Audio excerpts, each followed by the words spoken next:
The young man resumed his way, almost on his knees on the hot rock, because his body was exhausted with fatigue, but his spirit was serene.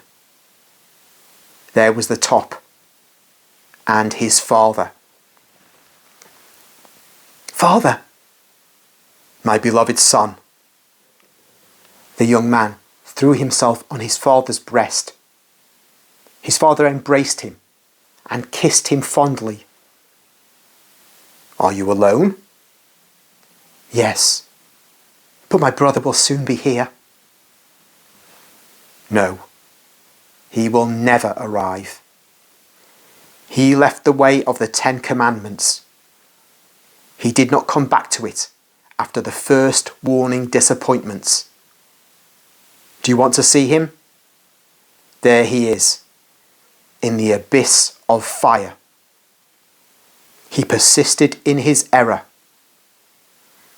I would have forgiven and awaited him if, after realizing his mistake, he had retraced his steps, and although late, he had passed where love had passed first, suffering to the extent of shedding the best part of his blood, the dearest part of himself for you.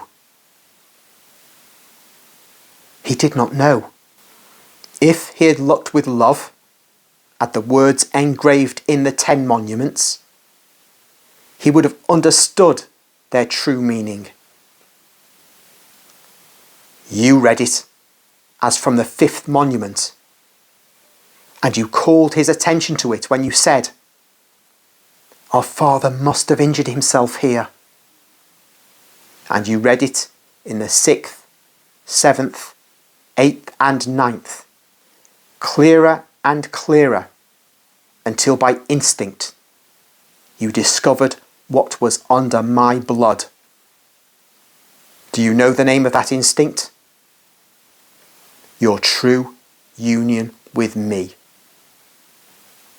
The fibres of your heart blended with my fibres, startled, and they said to you,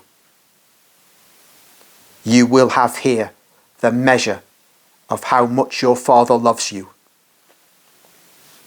Now, since you are affectionate, obedient, forever victorious, take possession of the treasure and of me. That is the parable. The 10 monuments are the 10 commandments. Your God engraved them and placed them on the path that takes to the eternal treasure. And he suffered to lead you to that path. Do you suffer?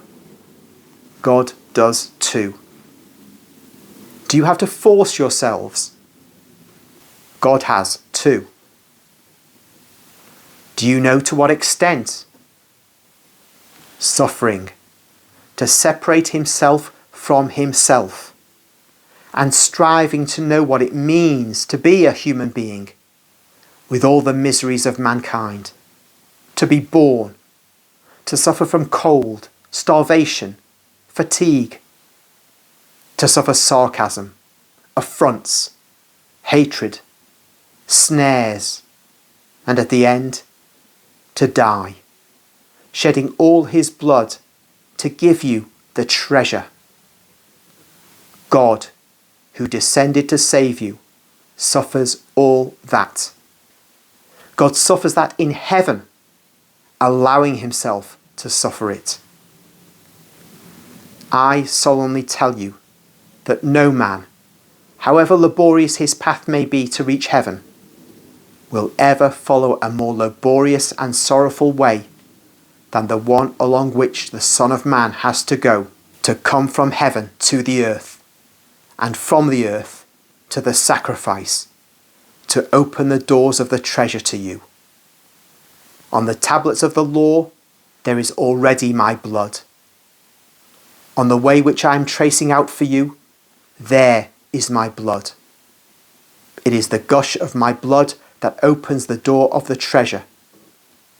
Your souls become pure and strong through the purification and nourishment of my blood.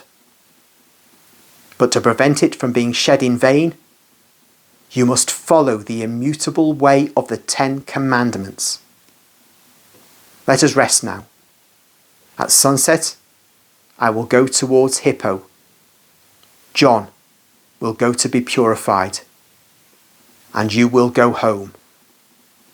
May the peace of the Lord be with you. And of course, just to conclude, this confirms the way Jesus spoke in the Gospels about having to do the right things in life. It's not enough to say, as the Protestant religion says, invented 500 years ago, never known before this idea that you are saved by faith alone. And we know Martin Luther was regarding the letter of St. James, which said that works are needed for salvation. We know that Martin Luther wanted to get rid of that. Or at the very least, he despised it and regarded it as not as true scripture.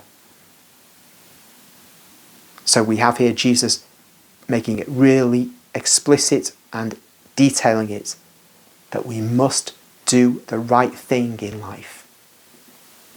Not just be a believer, but do the right things in order to be with God in eternity.